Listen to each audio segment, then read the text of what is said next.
Assalamualaikum warahmatullahi wabarakatuh. Bismillahirrahmanirrahim. Innal hamdalillah nahmaduhu wa nasta'inuhu wa nastaghfiruhu wa natubu ilaihi wa na'udzu billahi min syururi anfusina wa min sayyiati a'malina. May yahdihillahu fala mudilla lahu wa may yudlil fala hadiyalah. Asyhadu an la ilaha illallah wahdahu la syarikalah wa asyhadu anna Muhammadan abduhu wa rasuluh sallallahu alaihi wasallam la nabiyya ba'dah Muhammadin wa ala alihi wa sahbihi wa man tabi'al huda ila qiyamis saa'ah. Amma ba'du, fa inna asdaqal hadits kitabullah wa khairal hadi hadi Muhammadin sallallahu alaihi wasallam wa syarrul umuri muhdatsatuha wa kullu muhdatsatin bid'ah wa kullu bid'atin dhalalah wa kullu dhalalatin finnar.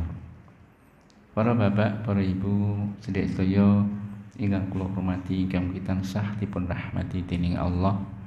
Alhamdulillah, kita aturaken sedheripun puji mligi namung dumateng Allah Subhanahu wa taala ingkang sampun paring dumateng kita sedaya nikmat lahir lan batin, kesehatan lan dipun cekapi dalam kebetahan kita, dipun tetepaken dalam iman dan Islam ing atasipun tauhid lan sunnah, sedayanipun minangka nikmat ingkang sanget agungipun ingkang boten dipun paringaken dumateng sadengah tiyang, ning mligi dumateng tiyang yang dipun kersakaken kesainan dening Allah taala. Punapa malih Allah taala pinanggihaken kita sami ing dalam papan ingkang dipun berkahi minangka tandha tandhanipun tiyang ingkang beriman. Innama ya'muru masajidallah man amana billahi wal yaumil akhir. Allah taala ndawuhaken wong-wong sing padha iman maring Allah lan dina akhir, sing padha gelem makmurake masjid Allah taala. Kita pinanggih ing masjidipun Allah, kita pinanggih ing dalem ibadah dumateng Allah taala, makmuraken masjid, salat lan ugi thalabul ilmi. Mugi-mugi Allah taala netepaken ing dalem sedayanipun nikmat lan boten supi kita nyuwun dumateng Allah taala. Mugi Allah paring ilmu ingkang bermanfaat, ilmu ingkang nuwuhaken takwa dumateng Allah, ilmu ingkang saged muntapaken kita sami ing dalam derajat ingkang inggil, dipun tresnani dening Allah, dipun kelempakaken ing dalam swarganipun Allah Subhanahu wa taala. Allah manfa'na bima 'allamtana wa 'allimna ma yanfa'una wa zidna ilma. Bapak dan Ibu rahimani wa rahimakumullah. Pepanggen ingkang sampun beberapa kali pertemuan kita pinanggih ing dalam kitab Thaharah babul haid. Sampun cekap ing dalam babul haid, kita ucapaken selamat tinggal haid, goodbye haid. Kita lumebet ing dalam bab ingkang enggal, kitab ingkang enggal nggih niku kitabus shalah, kitab salat. Ing dalam halaman ingkang enggal punika alhamdulillah kita bab ingkang enggal tegesipun punika merupakan kelanjutan dari bab-bab yang sudah kita pelajari, merupakan bab yang sangat penting, yaitu bab thaharah, bersuci.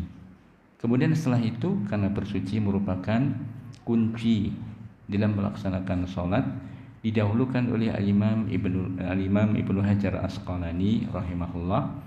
Selesai dari bab thaharah, kemudian beliau menyusun secara berurutan, yakni kitabus shalah.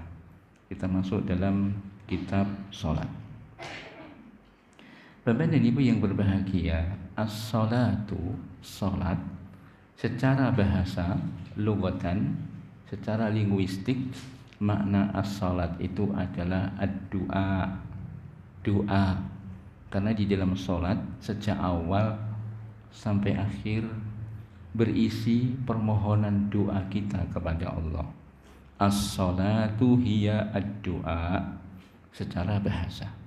Adapun secara istilahi, secara etimologi, maka makna salat itu adalah al-ibadatul murakkabah minal aqwali wal af'ali al-muhaddadah tubda'u bitakbiri wa tantahi bisalam au bitaslim.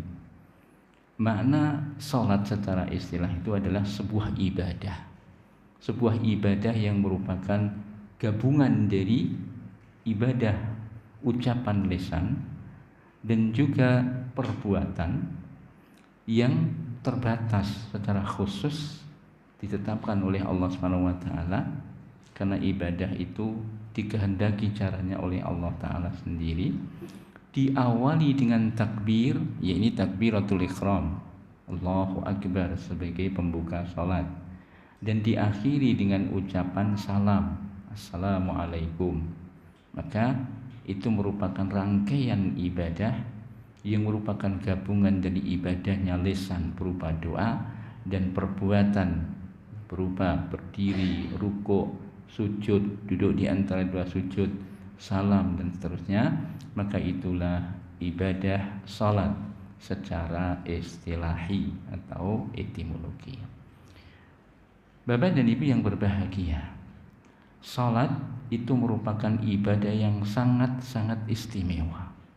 Sebuah ibadah yang sangat istimewa karena ibadah ini yang pertama, dia merupakan satu-satunya ibadah yang diperintahkan oleh Allah Ta'ala di langit tatkala Nabi SAW Isra wal Mi'raj.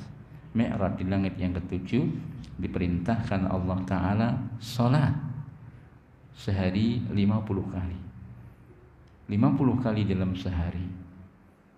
Tetapi Allah Ta'ala maha mengetahui, atas izin Allah Ta'ala diberikan rukhsah, yaitu disebutkan dalam hadis yang sahih itu Nabi SAW turun di langit bawahnya bertemu dengan Nabi Musa alaihissalam, diberikan rukhsah bahwa umat itu tidak akan mampu.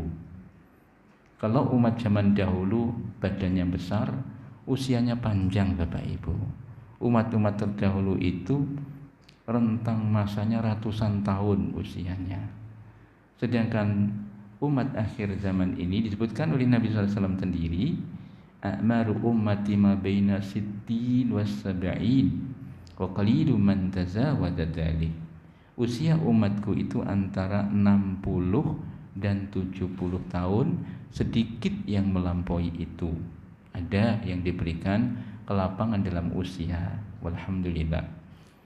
Dan usia yang pendek itu, fisik yang kecil, tidak mampu Bapak Ibu untuk melaksanakan 50 kali. Maka Allah Ta'ala mengizinkan diturunkan jumlahnya menjadi 5 kali, tetapi senilai dengan 50 kali. Ibadah pahalanya adalah bi asri amsalihah. Pahala itu dilipat gandakan oleh Allah Ta'ala 10 kali lipat, bisa 100 kali lipat, bisa 700 kali lipat, bisa batas yang tidak diketahui kecuali Allah Ta'ala sendiri. Secara paling minim 10 kali lipat. Karena itu 5 kali sholat sehari semalam senilai dengan 50 kali sholat. Keutamaan yang besar. Ini satu-satunya ibadah yang diperintah Allah Ta'ala langsung di langit yang ketujuh. Yang kedua, keutamaan yang sangat besar adalah ini merupakan amal yang terbaik setelah syahadat. Karena itu Nabi SAW menyebutkan dalam hadis yang sahih riwayat Bukhari dan Muslim tentang arkanul Islam, rukun-rukun Islam. Anta syahada an la ilaha illallah wa tuqimus shalah. Anda bersyahadat la ilaha illallah Muhammad Rasulullah, lalu menegakkan salat. Karena itu salat merupakan amal yang paling utama. Sahabat Abdullah bin Mas'ud pernah bertanya kepada Nabi SAW, ya Rasulullah, ayyul a'mali afdal? Amal apa yang paling afdal, paling utama ya Rasulullah? Nabi SAW menjawab, as-salatu li waqtiha. Beliau mengurutkan yang pertama paling utama, salat pada waktunya, tepat pada waktunya. Summa ayyun, lalu amal apa lagi yang utama itu wahai Nabi? Beliau menjawab, birrul walidain. Salat itu merupakan hak Allah, menunaikan hak Allah dalam tauhid berupa ibadah salat. Paket ibadah yang dikehendaki Allah berupa salat.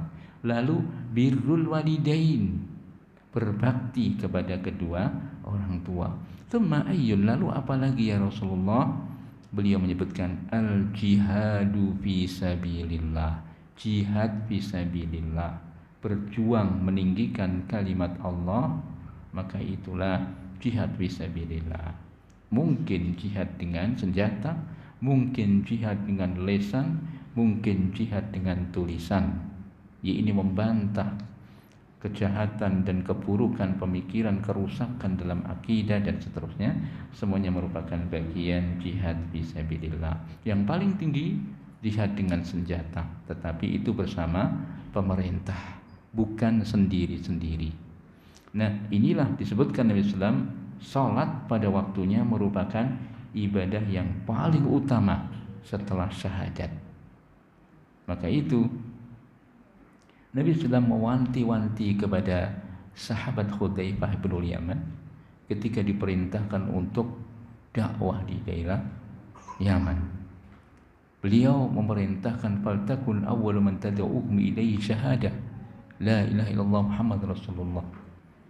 Wa in ata'uhum bidzalik wa alimhum anna Allah ajaba alaihim as-salata li'anna khamsa salawatin fil yaumi wan nahar. Kalau yang pertama engkau dakwahkan adalah syahadat la ilaha illallah Muhammad Rasulullah, lalu kalau mereka mentaatimu hal ini, katakanlah Allah mengkhabarkan kewajiban salat 5 kali dalam sehari semalam. Ini menunjukkan Bapak Ibu, salat merupakan ibadah yang sangat utama, yang sangat agung, yang sangat luar biasa di sisi Allah. Sehingga Allah berkenan setelah memerintahkan di langit, lalu dia merupakan bagian ibadah yang paling utama setelah syahadat. Kemudian di antara keutamaan yang lagi, salat itu merupakan yaitu sebab diampuninya dosa-dosa hamba. Yang ketiga, di antara keutamaan besar, salat itu merupakan sebab hamba itu diampuni dosa-dosanya. Nabi bersabda, as-salawatul khams wal jum'atu ilal jum'ah wa ramadhan ila ramadhan mukaffiratun lima bainahun idza jtanabal kaba'ira. Salat 5 waktu, Jumat 1 dengan berikutnya, Ramadan 1 dengan berikutnya, itu sebagai mukaffirah, penghapus, pelebur dosa-dosa di antara keduanya selama dia menjauhi dosa-dosa besar. Masya Allah. Sehingga Nabi mengumpamakan dalam sebuah hadis yang sahih, bagaimana pendapatmu jika di depan rumahmu ada bibabi ahadikum nahrun jarin. Kalau di depan rumah Anda ada sebuah sungai yang mengalir dan salah seorang di antara kalian mandi sehari semalam 5 kali, beliau bertanya, hal yabqa min daronihi syai'un? Apakah tersisa dari daki atau kotorannya walau hanya sedikit? Para sahabat menjawab spontan, la, tidak ya Rasulullah. Artinya salat 5 kali sehari semalam ibarat mandi 5 kali sehari Bapak Ibu. Panjenengan siram minimal ping kalih niku mawon pun seger. Kita merasa segar, bersih dan nyaman. Bagaimana kalau mandi lebih dari itu? Kalau mandi lebih dari itu tentu akan lebih bersih, insya Allah. Walau mungkin ada efek samping itu bagi mandi, tetapi dalam hal ibadah mboten enten efek samping selama itu sesuai dengan tuntunan Allah melalui bimbingan Nabi SAW. Semakin banyak ibadah maka akan semakin baik sesuai dengan syariat yang diberikan Allah. Inilah penghapus dari dosa-dosa, yaitu berupa salat. Kemudian yang keempat, salat itu ibadah spesial yang bisa menjadikan seorang hamba bersama dengan Nabi SAW di surga Allah Ta'ala. Ada seorang sahabat yang bernama Rabi'ah bin Ka'ab radhiyallahu anhu. Suatu malam beliau tidur bersama Nabi SAW di masjid. Beliau bangun, Nabi SAW bangun. Nabi bertanya kepada Rabi'ah bin Ka'ab radhiyallahu anhu ini, apa yang engkau inginkan wahai Rabi'ah? Aku ingin bersama denganmu di surga ya Rasulullah. Yaitu membersamai Nabi di surga. Maka Nabi memerintahkan, lalu apalagi yang lainnya? Cukup ya Rasulullah, membersamai anda di surga. Nabi SAW bersabda, fa'inni ala nafsika bi kasrati sujud. Kalau begitu, tolonglah dirimu dengan memperbanyak sujud. Artinya, dengan memperbanyak sujud itu adalah melaksanakan sholat. Setelah sholat yang fardu, tentu utama adalah sholat sunnah yang merupakan sholat rawatib atau sholat rawatibah yang mengiringi sholat fardu itu, sehingga sholat yang utama jika ada kekurangan akan dicukupi dengan yang sunnah itu. Yang fardu akan tercukupi jika dia ada kekurangan. Ini merupakan sabda Nabi SAW kepada sahabat Rabi'ah bin Ka'ab, menunjukkan pada kita ingin bertemu dengan Nabi, manusia yang paling kita cintai, yang paling bermanfaat untuk kita, manusia yang wajib untuk kita cintai dan kita ittiba kepada beliau, yang kita selalu menyebut, setelah menyebut nama Allah, kita menyebut nama Nabi SAW dalam solat-solat kita. Dalam adab berdoa pun disebutkan kita membaca salawat kepada Nabi SAW. Maka jika kita ingin membersamai beliau, perbanyak salat setelah yang fardu, dan itu yang paling dicintai Allah Ta'ala. Amal ibadah yang paling dicintai Allah Ta'ala adalah ma faradtuhu alaihi, yang diwajibkan Allah kepada hamba itu. Kemudian setelah itu, wala yazalu bin nawafil hatta uhibbahu. Kata Allah Ta'ala dalam hadis qudsi, setelah melaksanakan yang fardu, lalu hamba itu melaksanakan yang sunnah dan menjadikan Allah cinta kepada hamba tersebut. Ini merupakan keutamaan yang luar biasa, membersamai Nabi Sallallahu Alaihi Wasallam di surga. Di antara keutamaan yang istimewa dalam sholat ini adalah satu-satunya ibadah dalam kondisi apapun, sesulit apapun, asalkan hamba itu masih hidup, masih bernafas, masih berakal, maka dia diperintahkan untuk sholat. Sakit sekeras apapun, musibah sebesar apapun, kondisi bagaimanapun juga, takut diancam, takut musuh dan seterusnya, sholat tetap diperintahkan.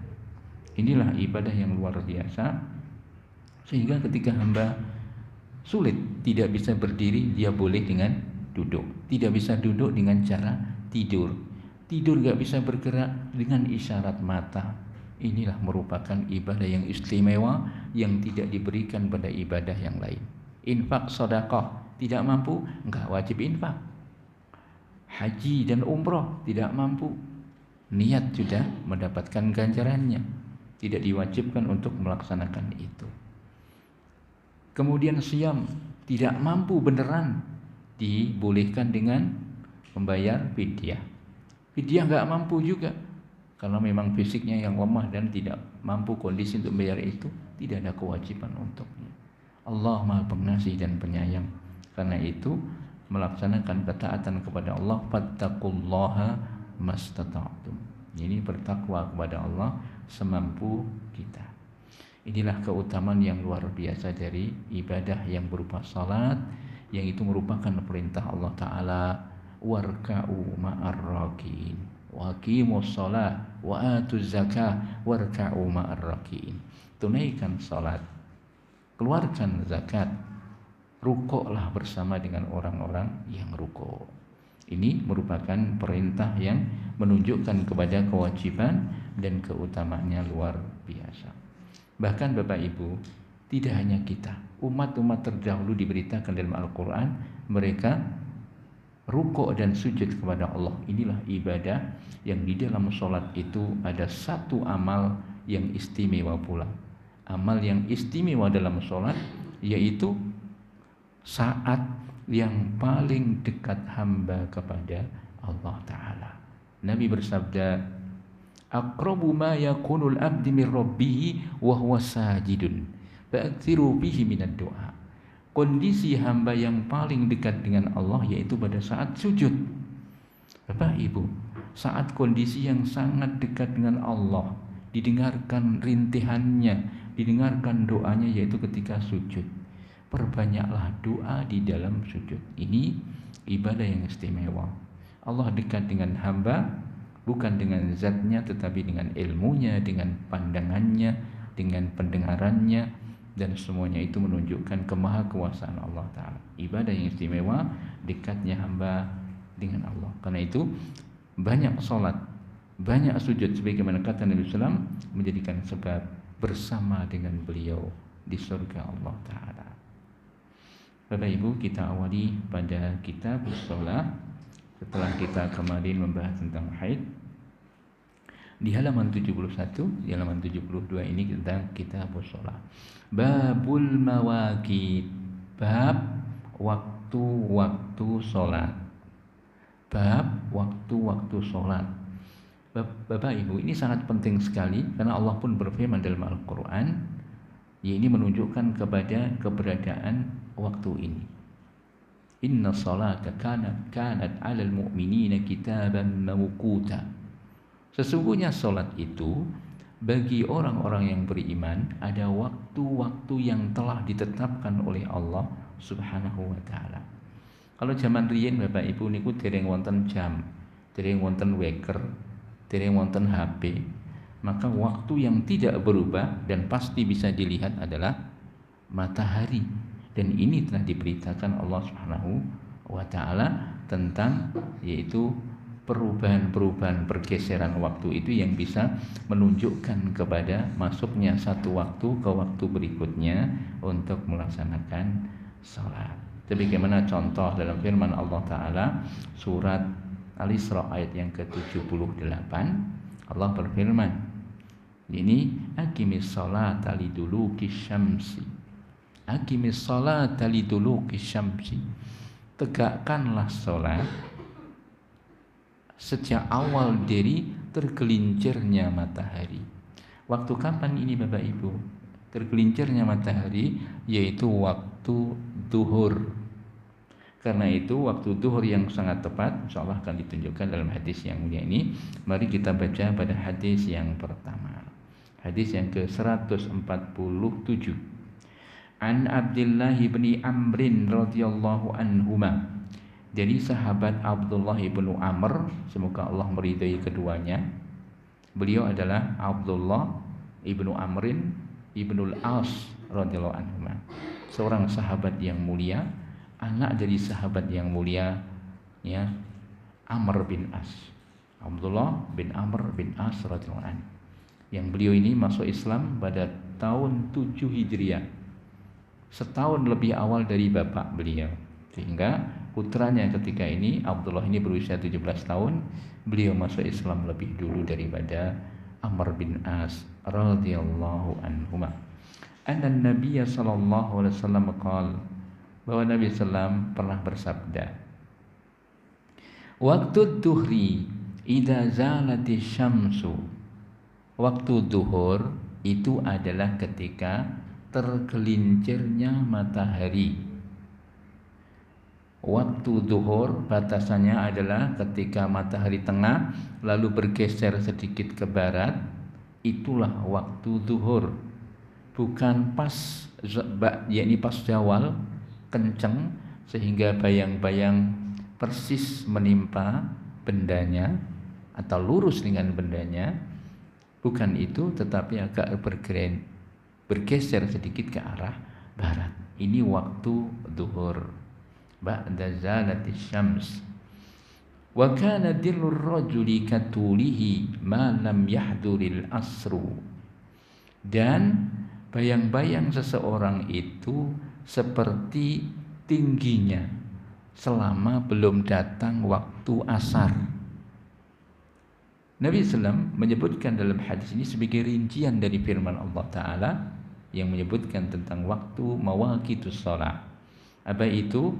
Dimulainya sholat duhur Bapak Ibu mulai dari sedikit bergeser batasannya sampai ini sama bayang-bayang lelaki seseorang itu dengan tingginya. Misalipun tinggi seorang itu 1 meter 70 cm. Ketika dia berdiri, bayang-bayang sepanjang itu, itulah batas akhir dari waktu sholat duhur. Tetapi yang paling utama tentu kembali pada hadis yang sahih, ayyul amali afdal as-sholatu liwaqtiha. Yang paling utama sholat di awal waktu, walaupun nanti wonten kekhususan pada sholat isya. Yang paling utama di awal waktu, sehingga ketika ba'da zawal itulah dimulainya waktu duhur. Terus pripun nek wonten srengenge pas kenceng di tengah lalu dilaksanakan sholat duhur, maka itu belum masuk Bapak Ibu. Sehingga yang paling utama ketika matahari agak bergeser ke barat. Dalam hadis lain Nabi bersabda, fa'abriduha, maka dinginkanlah. Ditunggu saat dingin, artinya agak bergeser ke bawah, ke barat. Kalau pas kencang itu panas, bergeser ke barat berarti agak dingin sedikit. Nah, ini batasan waktu duhur sampai bayang-bayang sama dengan bendanya, itu terakhir waktunya. Nek pun bayang-bayang niku melebihi batasan seseorang, maka itu sudah masuk waktu asar. Ini disebutkan dalam hadis ini. Kemudian wa waqtul asri ma lam tasfarra syamsu, dan waktu sholat asar dimulai dari tadi bayang-bayang mulai melebihi batas, melebihi panjangnya daripada benda, lebih panjang dikit, itu sudah masuk waktu asar. Kemudian malam tasfarra syamsu, sampai yakni matahari belum menguning. Kalau sudah menguning berarti sudah tenggelam, hampir tenggelam. Sebelum tenggelam itu masih masuk waktu asar. Ketika menguning dan sudah masuk hendak gurub, tenggelam, maka itu sudah masuk waktu maghrib. Jika sudah tenggelam masuk waktu maghrib. Menguning atau kalau bahasa Jawa kita namanya candi Allah nggih. Ada warna kuning di sebelah barat karena matahari yang hampir tenggelam, maka itu waktu asar. Ketika sudah tenggelam dia waktu maghrib. Wa waktu sholatil maghrib ma lam yagibi safaq, dan waktu sholat maghrib diawali dengan tenggelamnya dengan warna kuning, kemudian berhenti sampai selama belum hilangnya warna kuning di ufuk barat.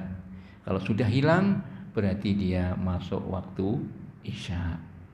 Berarti dia sudah waktu isya. Wa waktu sholatil isya, dan waktu sholat isya itu ila nisfil lailil awsati. Waktu sholat isya dimulai hilangnya warna merah di ufuk barat sampai tengah malam, ini pertengahan, separuh dari pertengahan malam. Bapak Ibu, kita selama ini menganggap nek pertengahan malam niku jam 12 teng jam 12 berarti ini tengah malam. Ini batas waktu sholat isya, itu pemahaman kita. Tetapi Bapak Ibu, yang dimaksud dengan tengah malam itu adalah batas antara tenggelamnya matahari dan terbitnya matahari. Waktu tersebut dibagi dua, maka pertengahan malam itu tidak mesti jam 12. Mungkin suatu saat pas jam 12, mungkin di saat yang lain bisa jadi maju setengah 12. Kenapa begitu? Karena tenggelamnya matahari itu juga maju dan mundur. Kadang-kadang setengah 6 ini kumpul jangkep tenggelam, sehingga setengah 6 jam 5.30 sore hari itu sudah tenggelam, bisa jadi. Terbitnya, nah terbit niku kadang-kadang bisa jadi jam 5 lebih sedikit, bisa jadi setengah 6, bisa jadi. Kalau misalnya setengah 6 tenggelam sore, setengah 6 pagi dia terbit, maka dibagi dua. 12 jam ini dibagi dua. Kalau jam 6 tengahnya 12. Kalau ini berarti bisa jadi setengah 12 nih. Bisa jadi setengah 12. Karena itu naik, maju dan mundur. Nah, apa fungsinya dari ini? Ini menunjukkan pada kita tentang batasan waktu sholat isya. Para ulama menyebutkan jika sengaja melaksanakan sholat isya di luar waktu ini, setelah pertengahan malam ini, sebenarnya dia telah habis waktunya. Kecuali ada udzur. Apa udzurnya? Ketiduran, safar, musafir itu tetap bareng karena dia ada kendala dalam kendaraan dan seterusnya. Kecuali kendaraan pribadi, penjenengan bisa istirahat sewaktu-waktu. Tetapi kalau kendaraan umum ya tidak bisa. Tetapi bisa juga sholat di atas kendaraan. Itu yang mungkin lebih mudah bagi kita.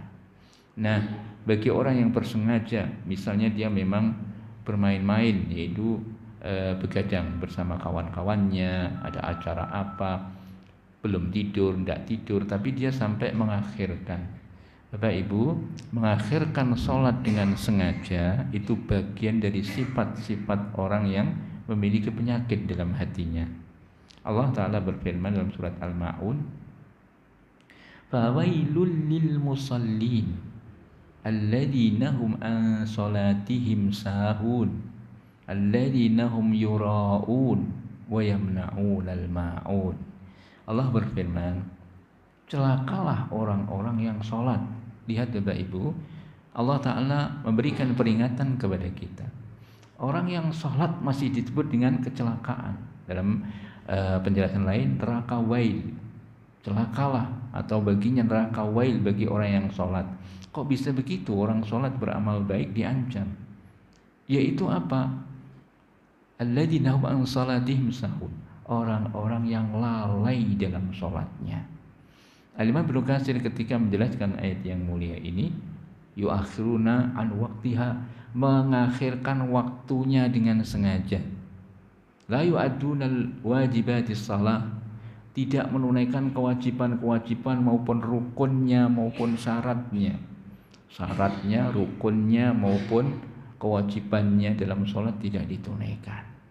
Wudu enggak sempurna, salat tidak tumakninah, doanya kurang tepat, atau bacaannya salah tapi tidak mau belajar dan seterusnya. Artinya dia melalaikan dari kewajiban-kewajiban salat. Ini termasuk yang disebutkan oleh Allah Ta'ala, fawailul lil musallin. Kemudian di antaranya pula disebutkan oleh Imam Ibnu Katsir, dalam sholat berjamaah tidak menyambung shaf. Tidak menyambung shaf Bapak Ibu termasuk orang yang lalai. Karena shaf di dalam sholat berjamaah itu merupakan syarat kesempurnaan sholat berjamaah. Sehingga dalam hadis Nabi menyebutkan, siapa yang menyambung shaf, man awsala shaf faqad awsalahu Allah. Siapa yang menyambung shaf, Allah akan menyambung dia, memberikan rahmatnya, menyambung dia. Ya, luar biasa keutamaan ini. Kalau tidak menyambung shaf berarti termasuk orang yang lalai. Ya, tetapi bagi orang yang belum tahu, mudah-mudahan Allah memaafkan dan kemudian mau belajar dan berusaha menunaikannya. Termasuk orang yang celaka dalam sholat, ladzina hum yura'un, riya, pengen dilihat orang, pengen dipuji orang, didengar orang, sum'ah, riya, maka ini tidak boleh pamer tentang ibadahnya. Sebaik-baik amal itu adalah amal yang disembunyikan. Cukuplah Allah yang maha mengetahui apa yang kita lakukan. Itulah amal yang paling tersembunyi, dan itu adalah amal yang sangat dicintai oleh Allah Subhanahu wa ta'ala. Nah, itu ujian berat buat kita nggih Bapak Ibu. Saat sekarang ini hampir semua ibadah itu nampaknya seneng di antara kita itu diperlihatkan. Ibadah ini difoto, ibadah ini di video, ibadah ini di share, ibadah ini jadi status. Subhanallah. Itu merupakan ujian buat kita semuanya, karena keikhlasan itu tidak harus dinampakkan kepada orang lain, ya. Nah, ini termasuk kecelakaan dalam sholat itu karena tidak menjaga, menunaikan hal-hal yang berupa kewajiban-kewajiban, yang berupa syarat-syarat dan terusnya dalam sholat itu. Maka ini merupakan hal yang harus dihindari, termasuk tidak menunaikan pada waktunya, suka menunda-nunda dan mengakhirkannya. Kemudian wa waktu sholati subhi, dan waktu sholat subuh min tulu'il fajri ma lam tatlu'i syamsu. Waktu sholat subuh itu adalah dari terbitnya fajar. Bapak Ibu, fajar itu ada dua, fajar kadzib dan fajar shadiq. Fajar kadzib itu adalah fajar yang nampak putih di ufuk timur tetapi vertikal, tidak horizontal. Vertikal, meninggi ke atas seperti semburat ke atas, padahal sebenarnya waktunya itu belum masuk di fajar shadiq, tapi dia adalah fajar kadzib, seperti ekor rubah. Dalam hadis disebutkan seperti ekor rubah yang meninggi ke atas, membias. Itu sebenarnya belum masuk subuh, tapi dia adalah fajar kadzib yang saat itu kita boleh makan sahur, seperti firman Allah dalam surat Al-Baqarah, hatta yatabayyana khaytul abyad minal khaytil aswadi minal fajr thumma atimu siyama ilal lail. Dalam surat Al-Baqarah tentang bolehnya makan sahur, yaitu ketika fajar kadzib itu makan, ya, sampai nampaknya benang putih di atas benang hitam. Benang putih itulah yang disebut dengan fajar shadiq. Nah, waktu subuh itulah fajar shadiq yang horizontal, dari utara ke selatan nampak putih merata, ya, itulah fajar shadiq. Disebut fajar shadiq karena dia benar-benar hendak munculnya, ya, bias dari cahaya matahari untuk terbit. Maka ini waktu awal sholat subuh. Kemudian malam tadlu isyam, sampai belum terbitnya matahari. Selama belum terbit, maka itu boleh sholat subuh.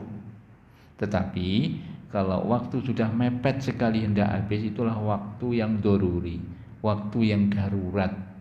Kalau tidak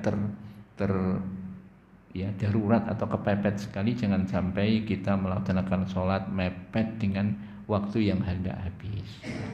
Itu menunjukkan orang yang tidak menjaga kewajiban dengan sebaik-baiknya, suka mengakhirkan. Itu merupakan ciri-ciri orang yang punya sifat nifaq di dalam hatinya. Yuakhiruna salata an waqtiha, mengakhirkan sholat hendak habis. Itulah ciri-ciri orang yang memiliki sifat nifaq. Nifaq itu orang yang munafik, yaitu munafik amali. Karena nifaq itu ada dua, Bapak Ibu. Nifaq, penyakit nifaq itu ada dua, nifaq amali dan nifaq i'tiqadi. Jadi ada orang yang memiliki amalan-amalan yang merupakan tanda-tanda kemunafikan, tapi itu hanya amal, perbuatan. Dia belum kafir, dia masih beriman, dia masih muslim, tapi melakukan dosa. Sedangkan nifaq i'tiqadi itu adalah nifaq keyakinan, kemunafikan dalam hati, yang itu bisa mengeluarkan orang dari Islam. Bagaimana itu? Yaitu yudhirunal islama wa yukhfuna al-kufra. Orang yang menampakkan Islam, suka dengan Islam, tapi dia membenci Islam dan senang jika Islam itu hancur. Itulah kemunafikan i'tiqadi yang disembunyikan dalam hati orang-orang yang kafir. Dia sebenarnya kafir tapi menampakkan Islam. Seperti di zaman Nabi SAW, Allah menampakkan ciri-cirinya dalam surat Al-Baqarah 1-5 menunjukkan sifat orang-orang yang beriman. Kemudian 6-10 menunjukkan ciri-ciri orang kafir. Selebihnya sampai ayat yang ke-19 atau ayat ke-19 begitu banyak menunjukkan tentang ciri-ciri sifat orang munafik, waliyadzubillah. Lebih banyak ditunjukkan Allah Ta'ala sifat orang-orang munafik. Maka seorang beriman ketika mendengar Allahu Akbar, sami'na wa ata'na, aku mendengar dan taat. Karena ini panggilan kecintaan dari Allah, panggilan untuk mendapatkan keberuntungan, kebahagiaan, kesuksesan dunia akhirat. Inilah orang-orang yang beriman dengan keimanan yang benar. Bapak Ibu, mungkin ada pertanyaan, misalnya kenapa disebutkan pembatasan waktu-waktu ini? Yang pertama tentu kita paham karena di zaman itu belum ada sa'ah, yaitu jam, tidak ada jam. Dan yang praktis yang bisa dilakukan seketika di bumi manapun adalah dengan matahari, ya. Sehingga bapak-bapak kita, mbah-mbah kita dahulu di setiap depan masjid niku wonten tembok. Di depan tembok itu dikasih paku, Bapak Ibu. Ada paku, kemudian ada dikelilingi lingkaran itu untuk menunjukkan garis-garis. Nek wonten srengenge siang niku pun ketawis. Oh niki lurus, oh niki pun dhuwur. Ngaten Mbah Rumien niku ningali ngaten. Kula sumerep nggih wonten satunggalipun masjid yang lama dan masya Allah sekarang sudah dibongkar semuanya. Pun telas nggih mboten wonten sing ngaten. Itu dengan jam itu paku. Kemudian itu alasan yang pertama karena tidak ada jam di saat itu. Dan yang kedua karena dimudahkan dengan ini, dan itu ditentukan Allah dalam Al-Quran, diberikan penjelasan oleh Nabi Shallallahu Alaihi Wasallam. Kemudian pertanyaan yang kedua, bagaimana dengan sekarang? Kita punya jam, kita punya HP. Bapak Ibu, standar ukuran awal kita yang itu berpahala untuk kita, tetap kita merujuk kepada apa yang ditetapkan Allah dan Rasulnya ini. Tetapi kemudian dimudahkan dengan jam, kita melihat oh jam sekian matahari sudah hilang warna kuning di barat, atau oh jam sekian matahari sudah ba'da zawal, sudah tergelincir. Jadi ini kondisinya adalah memudahkan kita untuk mendeteksi datangnya saat sholat.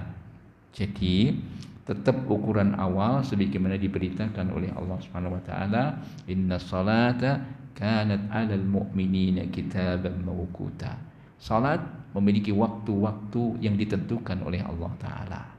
Kemudian setelah itu sama seperti kondisi apa yang didapati oleh kaum muslimin, yakni ketika masalah ru'yatul hilal dan hisab. Walaupun ini dalam kondisi amal ibadah yang berbeda, tetapi ru'yah itu tetap sebagai pondasi awal bagi seorang beriman, melihat awal datangnya bulan, bergantinya bulan kalender Hijriah, yaitu dengan melihat bulan dan diwakili oleh kaum muslimin yang memiliki kemampuan. Kemudian untuk hisab itu adalah memudahkan sebagai ancer-ancer atau patokan ketika benar-benar masuk di bulan atau tidak ditentukan dengan ru'yatul hilal. Sebagaimana kita melihat jam ini memudahkan kita, walhamdulillah. Dan patokan awal tetap kita melihat kepada apa yang diturunkan Allah Ta'ala, dijelaskan oleh Nabi Sallallahu Alaihi Wasallam. Wallahu a'lam. Katosipun sampun mlebet Isya, terus niki nggih tiring jangkep kagem istifadah untuk faidah dari hadis juga belum kita sampaikan. Mudah-mudahan Allah pertemukan kita di pertemuan yang lain. Kita melanjutkan pembahasan ini lebih rinci dan terkait dengan kekhususan bolehnya diakhirkan sholat pada sholat Isya karena satu kondisi dan alasan yang syar'i. Wallahu a'lam bishawab. Barangkali itu yang bisa kita sampaikan. Kita cukupi sampai di sini. Mohon maaf ada kurang lebihnya. Kita berharap kepada Allah semoga ini pertemuan yang bermanfaat, memberikan pandangan kepada kita terkait dengan waktu-waktu sholat yang telah ditentukan Allah dan Rasulnya. Subhanakallahumma bihamdika asyhadu an la ilaha illa anta astaghfiruka wa atubu ilaik. Wa sallallahu ala nabiyyina Muhammadin wa ala alihi washabbihi wa akhiru da'wana alhamdulillahi rabbil alamin. Assalamualaikum warahmatullahi wabarakatuh.